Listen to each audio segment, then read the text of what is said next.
세례 요한은 예수님의 등장에서 매우 중요한 역할을 했습니다. 신약 성경에 나오는 네 복음서가 다 이 사실을 짚고 있습니다. 세례 요한이 선포한 메시지의 핵심 주제와 예수님이 전한 메시지의 핵심 주제가 같습니다. 마태복음 3장 2절은 세례 요한이 선포한 메시지를 압축한 문장입니다. 회개하라, 천국이 가까웠느니라. 조금 더 뛰어 넘어가서 마태복음 4장 17절, 여기에는 예수님이 전한 메시지를 압축한 문장이 나옵니다. 회개하라, 천국이 가까웠느니라. 토시아나 다 똑같습니다. 헬라어로도 똑같습니다. 여기에 나오는 천국은 해 바실레이아 톤 우라논입니다. 우리말로 자연스럽게 번역하면 하늘나라라고 해야 되는데 우리말 번역하는 사람들이 한자로 해서 천국 이렇게 했습니다. 같은 내용을 담고 있는 마가복음에는 이 단어가 해 바실레이아 투 데우 하나님의 나라, 마가복음 1장 15절 이걸로 나옵니다. 직역하면 하나님 나라인데 마태복음의 하늘나라와 이게 같습니다. 마태복음은 그냥 하늘나라라고 했고 마가복음은 하나님의 나라라고 했는데 개념적으로는 똑같습니다. 하나님 나라 또는 하늘나라, 오늘 번역에 따르면 천국, 이것은 눈에 보이지 않습니다. 그 나라가 가까이 왔는지 아닌지도 이 세례 요한하고 예수님은 가까이 왔다고 분명히 이야기했는데 그게 손에 잡히지 않고 확인할 길이 없습니다. 그렇죠. 이 하늘나라 혹은 하나님의 나라를 명백한 리얼리티, 실제로 인식하는 사람이 있고 그거 볼 사람 봐라, 이제 그렇게 말씀하신 거예요. 느끼지 못하는 사람이 있습니다. 이거는 노자와 장자가 얘기하는 도 개념을 대하는 것하고 비슷합니다. 그 도가 도가도 비상도 할 때에 그 도덕경에 나오는 첫마디, 그 도가 눈에 들어오는 사람이 있고 전혀 눈에 들어오지 않는 사람이 있습니다.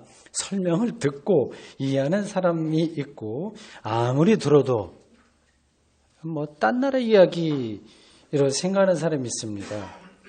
세례 요한이 말하는 하나님 나라의 핵심 주제는 심판입니다. 심판. 회개하라. 회개에 합당한 열매를 맺으라. 당신들의 운명은 지금 도끼가 발 앞에 놓여있는 나무 뿌리와 같다. 이렇게 아주 강력하게 세례 요한이 이야기했습니다. 열매를 맺지 못하는 나무는 도끼에 찍혀 불에 던짐을 당한다. 그렇게 얘기했습니다. 요한은 이 하늘나라가 가까이 왔다는 심판의 주체를 자기는 그걸 선포할 뿐인데 그 주체가 그걸 누가 행하냐를 말합니다. 예수가 바로 그 주체라고 합니다. 자기는 그걸 증언할 뿐이죠. 세례 요한은 증언자이고 예수님은 심판을 행할 자라는 사실이 오늘 나오는 본문의 핵심입니다. 그 증언은 12절에 이렇게 나옵니다. 손에 키를 들고 자기의 타작마당을 정하게 하사 깨끗하게 정리하고 알곡은 모아 곳간에 들이고 쭉정이는 꺼지지 않는 불에 태우시리라. 그가 한다는 얘기입니다. 세례 요한 자기가 하는 게 아니라 예수가 한다는 이야기입니다. 이러한 문장에 나오는 내용들은 그 당시에 일상적으로 보던 것들입니다. 제가 어렸을 때도 이런 타작마당이 있었습니다. 그걸 본 분들 여기 계실 거예요. 탈곡기로 벼 이삭의 나달을 털어냅니다. 나달에는 알곡만이 아니라 쭉정이도 같이 끼어 있습니다. 비어 있는 거죠. 모양만 그럴듯하지 내용물이 없기 때문에 바람이 불으면 이제 옆으로 날아갑니다. 농부들은 쭉정이를 한데 모아서 나중에 땔감으로 사용합니다. 마태복음 13장 24절 이하에 보면 이와 비슷한 예수님의 비유가 또 나옵니다. 어떤 사람이 좋은 씨를 밭에 뿌렸습니다. 근데 원수가 와서 거기다가 또 다른 가라지 씨를 뿌렸다고 해요. 다 이제 나오는 거죠. 알곡에 그것도 자라고 그리고 가라지도 자랐습니다. 그 일꾼들이 아주 가라지 뽑아버립시다 하니까 주인이 가만두십시오. 만약에 가라지를 뽑다가 좋은 씨까지 뽑으면 안 되니까 내버려 두라고 했습니다. 추수 때가 되면 곡식과 가라지는 다른 운명에 처하게 됩니다. 마가복음 13장 30절에서 이렇습니다. 둘 다 추수 때까지 함께 자라게 두라. 추수 때에 내가 추수꾼들에게 말하기를 가라지는 먼저 거두어 불사르게 단으로 묶고 곡식은 모아 내 곡간에 넣으리라. 비슷한 이야기죠. 예수님의 비유였어요. 이런 심판에 관한 이야기를 듣고 사람들은 두 가지로 반응합니다. 하나는 마음 한구석이 불안해지는 겁니다. 기분이 별로 좋지 않은 거죠. 우리가 알곡에 해당하는지 쭉정이에 해당하는지 확신이 서지 않기 때문입니다. 다른 하나는 아예 무시하는 겁니다. 교회 밖에 있는 사람들에게 이런 반응이 많이 나오겠죠. 알고가 쭉정이라고 하는 이 심판 이야기는 종교심을 불러일으키려는 문학적인 수사일 뿐이지 우리의 실제 삶과는 거리가 멀다고 여깁니다. 교회 밖에만 아니라 교회 다니는 사람들도 속으로 그렇게 생각할지 모릅니다. 특히 요즘 젊은 지성인들은 이런 이야기를 실감하기 어려울 겁니다. 자신들이 알고 경험하고 있는 이 삶에는 성경이 말하는 심판이 개입할 여지가 전혀 없어 보이기 때문입니다. 딴 나라 이야기처럼 들리는 겁니다. 그렇지 않아도 세상살이가 살벌해서 힘든 마당에 뭐 심판 그런 이야기 해갖고 더 우리를 불편하게 하냐 하면서 기분 나빠할지 모릅니다. 또 다른 한편으로 보면 이런 심판 이야기는 예수님의 평소 하신 말씀 사랑 이런 거하고는 좀 배치되는 것처럼 보입니다. 이 심판 이야기, 심판 표상 이거를 받아들이든지 아닌지는 둘째치고 일단은 그 이야기가 무엇을 가리키는지 아는 게 중요하죠. 그걸 제가 설명하려고 합니다. 여러분들이 알고 있는 내용하고 같은지 아닌지 한번 검토해 보십시오. 여러분의 궁금증은 알곡과 쭉정이를 구분하는 기준일 겁니다. 뭘로 기준을 삼냐? 이것부터 출발하면 돼요. 겉모양이 비슷하기 때문에 구분이 쉽지 않습니다. 옛날 농사 지을 때 뭐 제 기억에도 남아 있는데 바람을 이용해서 쭉정이를 골라냈습니다. 보통 뭐 자연 바람이 불면 참 좋고 아닐 때는 대형 선풍기 이런 것들로 합니다. 쭉정이는 속이 비었기 때문에 바람이 쉽게 날립니다. 신앙의 세계에서도 이 쭉정이가 있습니다. 평소에는 드러나지 않지만 바람이 불면 표시가 납니다. 여기서 바람은 두 가지 의미로 해석됩니다. 하나는 시련이죠. 일상의 어려움이나 교회 생활에서의 이런저런 곤란한 일들로 인해서 이리저리 흔들립니다. 이렇게 흔들리는 삶은 사람들에게 자연스럽게 나타나는 현상입니다. 어쩔 수 없어요. 하지만 그 사람이 쭉정이에 가깝다고 하는 사실은 또한 분명합니다. 다른 하나는 생명의 능력입니다. 이 바람이 생명의 반대죠. 하나는 어려움, 하나는 생명의 능력입니다. 이러한 생명의 능력 앞에서 사람들은 뒷걸음칩니다. 놀랍게도. 그걸 받아들이지 않습니다. 예를 들어서 마태복음 19장 16절 이하에 따르면 어떤 부자 청년이 예수에게 와서 영생을 어떻게 얻을 수 있겠습니까? 그렇게 물었습니다. 예수는 십계명을 언급한 뒤에 재산을 팔아서 가난한 사람들에게 나눠주고 그리고 너는 나를 따르라 라고 말했습니다. 이 부자 청년은 죽을 때 가져갈 것도 아닌데 그 재산이 많은 이유로 인해서 예수의 말을 거부한 채 근심하면서 예수 곁을 떠났다고 합니다. 속이 빈 쭉정이이기에 예수의 제자가 될 기회를 발로 걷어차버린 겁니다. 그 사람 자체가 잘못된 건 아니죠. 우리도 대체적으로 그렇게 사니까요. 그 인격 자체가 삐뚤어졌다기보다도 세상의 이치에 그냥 길들여져 있기 때문입니다. 사람의 마음이라고 하는 게 어쩌면 세기관, 어떤 그 마음 이런 것들은 이상해서요.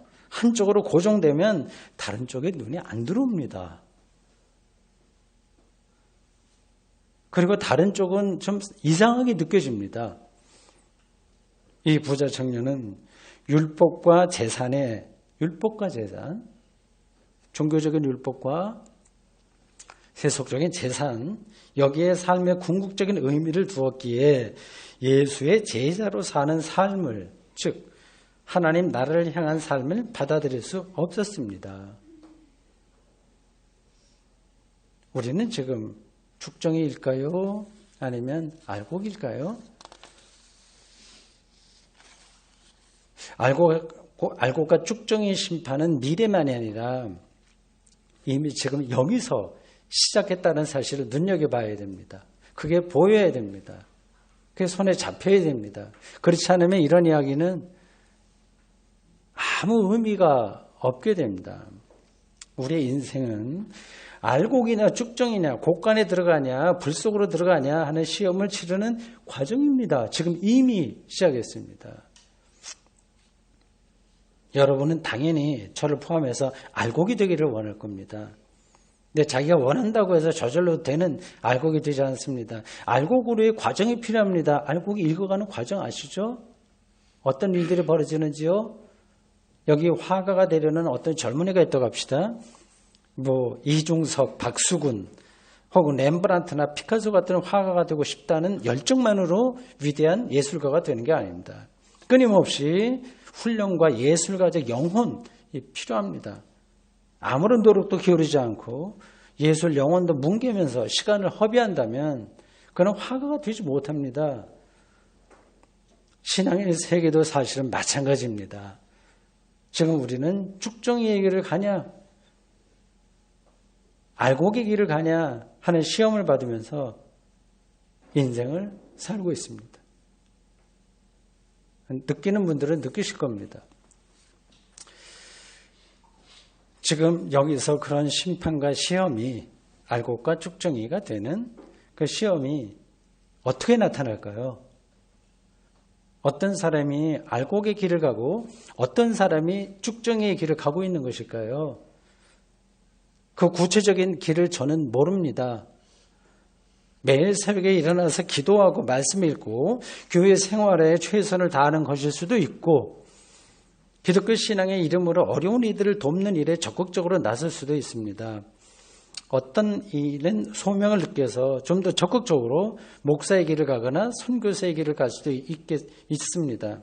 각자 자신의 일터에서 학교면 학교, 공장이면 공장 그런 데서 복음을 전하는 자세로 살기도 합니다. 저는 어떤 한두 모범적인 예를 들어서 이것이야말로 알곡의 길이라고 말씀드리지 않겠습니다. 저도 사실은 다 알지 못합니다. 우리가 알곡이라고 생각했던 삶이 실제로는 죽정일 수 있고요. 죽정이라고 생각했던 삶이 실제로는 알곡일 수 있습니다. 먼저 된 자가 나중 되고 나중 된 자가 먼저 되기도 합니다. 의롭다고 자부했던 바리새인들이 결국 예수님을 부정했고 거부했고 당시 죽정이로 분류되던 세리나 죄인들이 예수님의 친구가 되었습니다. 우리는 그런 말을 많이 읽고 듣지만 그냥 허투루 보냅니다. 그건 그 사람들 이야기라고 생각합니다. 우리가 알곡과 죽정이를 일일이 판단할 수 없지만 그것에 어떤 심판이 임하는지는 오늘 본문을 통해서 정확하게 합니다.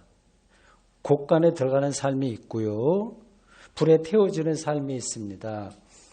곡간과 불은 현재 우리의 삶에서 나타납니다.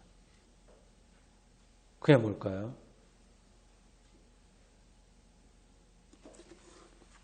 이 불의 심판 이라고 얘기하지 않습니까? 그건 무조건 고통이라고 생각하시면 안 됩니다. 지옥 불도 사실은 우리가 일반적으로 생각하는 그런 고통이 아닙니다. 그런 고통으로만 말한다면 착한 사람들도 늘 고통을 받습니다. 기독교에도 순교 역사가 있습니다. 여기서 말하는 불은 곡간과 반대 개념으로 생각하시면 됩니다. 곡간과 반대. 곡간을 하나님의 품이라고 한다면 불은 하나님을 벗어난 삶입니다. 하나님 없음이 바로 지옥 불입니다. 다른 게 아니라. 하나님이 없다는 말은 존재의 근거가 부정된다는 뜻입니다.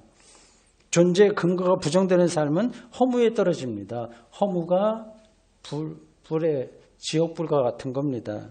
쭉정이가 불에 탄다는 말이 바로 이거를 가리키는 겁니다. 요즘 수요 성경 공부 시간에 읽는 성경은 예레미야입니다. 2장까지 읽었어요. 예레미야는 바알 숭배에 빠진 예루살렘 주민들을 향해서 왜 하나님을 멀리하고 헛된 것을 따라 헛되이 행하느냐. 예레미야 2장 5절 이렇게 비판합니다. 이 바알은 겉으로 보면 알곡과 비슷하고 그렇게 나타납니다.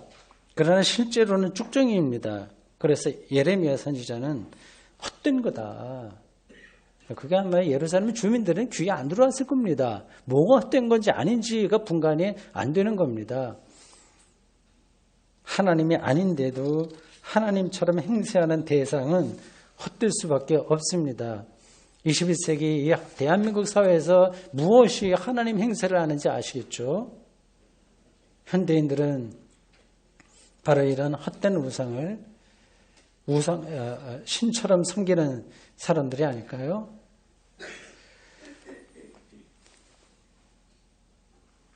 자신은 쭉정이가 아니라 알곡이라고 자부하는 사람도 있고, 자신은 아무리 봐도 쭉정이 같다고 낙심하는 사람들이 있습니다. 심지어 어떤 사람은 교인들이 주로 그렇게 열심히 있는 교인들이 생각하는데, 저 교회 나오지 않는 사람들은 다 쭉정이야 이렇게 단정하거나, 교회 안에 있어도 저 교회 봉사를 열심히 하지 왜 저렇게 쭉정이처럼 성실하게 하지 않아, 그렇게 쭉정이라고 간주합니다. 알곡과 쭉정이에 관한 판단은 사람이 아니라 하나님이 내리니까 함부로 다른 사람을 판단하면 안 됩니다. 이 대목에서 정말 중요한 사실은 누가 알곡이나 누가 쭉정이냐가 아니라 한 인격체 안에 알곡과 쭉정이가 섞여 있다는 사실입니다. 함께 있어요. 우리는 알곡만도 아니고 쭉정이만도 아닙니다. 일부는 알곡이고 일부는 쭉정이입니다. 어떤 사람은 알곡이 많고요. 상대적으로. 어떤 사람은 쭉정이가 많습니다. 알곡만으로 이루어진 사람은 없고 거꾸로 완전히 쭉정이만으로 이루어진 사람도 없습니다. 차이는 있죠. 어떤 사람은 알곡이 많지만 어떤 사람은 쭉정이가 터무니없이 많습니다. 예수 그리스도는 알곡을 곡간에 드리고 쭉정이는 불에 태운다고 오늘 세례 요한이 증언합니다. 이 마지막 심판 때에는 이미 여기 왔다. 이미 왔다. 그 제가 설명했습니다. 예수 그리스도의 생명 심판을 기다리는 사람에게는, 거기에 영적인 촉수를 맞추고 사는 사람들에게는 자기의 삶에서 쭉정이가 불에 점점 타고 얼마나 좋아요. 얼마나 다행스러운 일입니까? 그리고 알곡이 곡간에 들어지는 일이 지금 이미 일어납니다.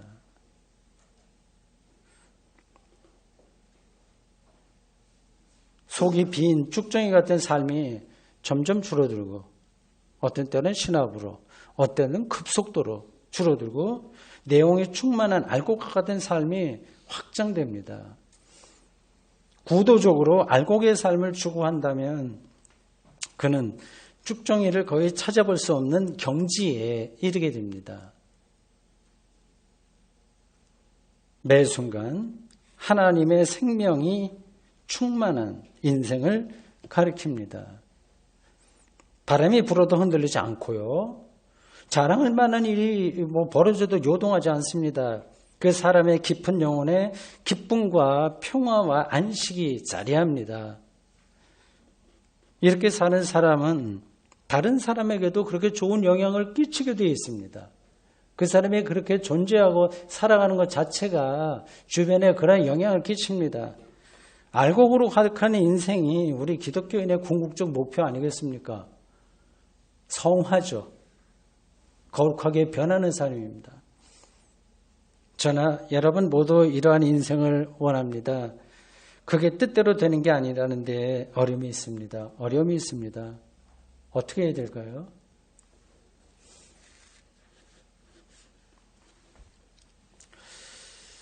여기서 가장 중요한 점은 생명 충만한 알곡으로서의 삶을 일단 희망하는 겁니다.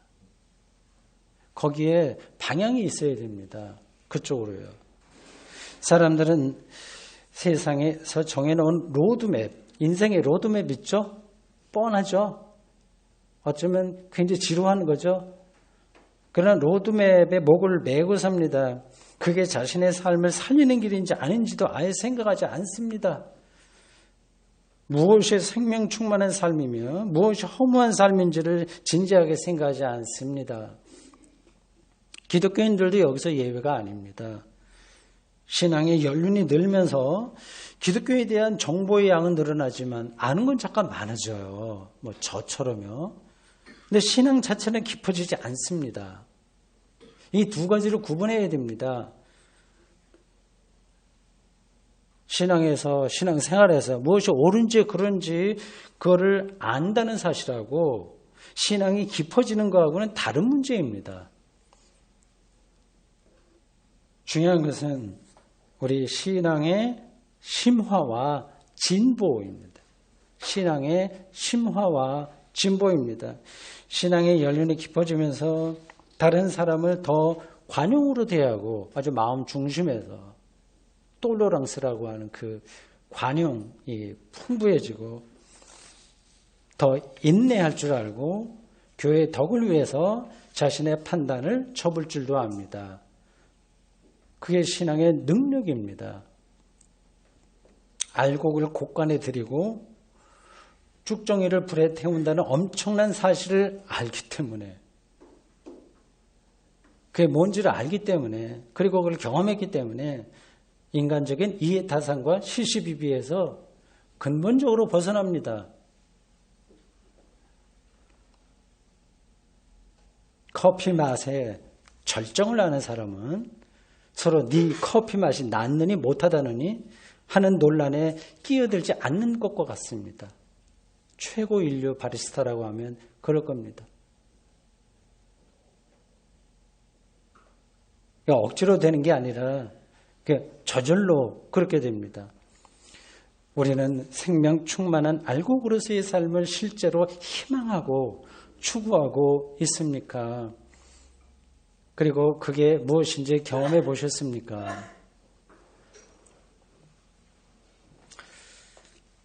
저는 오늘 본문의 알곡과 쭉정이 비유를 비롯한 수많은 심판 이야기를 복음서에서 읽을 때마다 두 가지 마음이 듭니다. 여러분들 똑같을 겁니다. 한편으로는 두려움입니다. 저의 모든 삶은 마지막 때 심판의 불을 거쳐야 됩니다. 저의 설교도 역시 심판을 면치 못할 겁니다. 각오하고 있습니다. 목회 전반에 대한 심판도 받습니다. 더 근본적인 문제는 하나님이 궁극적으로 저를 어떻게 심판하실지 제가 모른다는 사실입니다. 그러니까 두려운 거죠. 제가 옳다고 생각해서 관철한 일이 오히려 하나님의 뜻을 거스를 수도 있을지 모릅니다. 제가 꼭 도움을 줬어야 될 사람을 저도 모르게 지나쳤을지도 모릅니다. 극단적인 예를 하나 들어도 될까요? 최근에는 즐겨 먹지 않습니다마는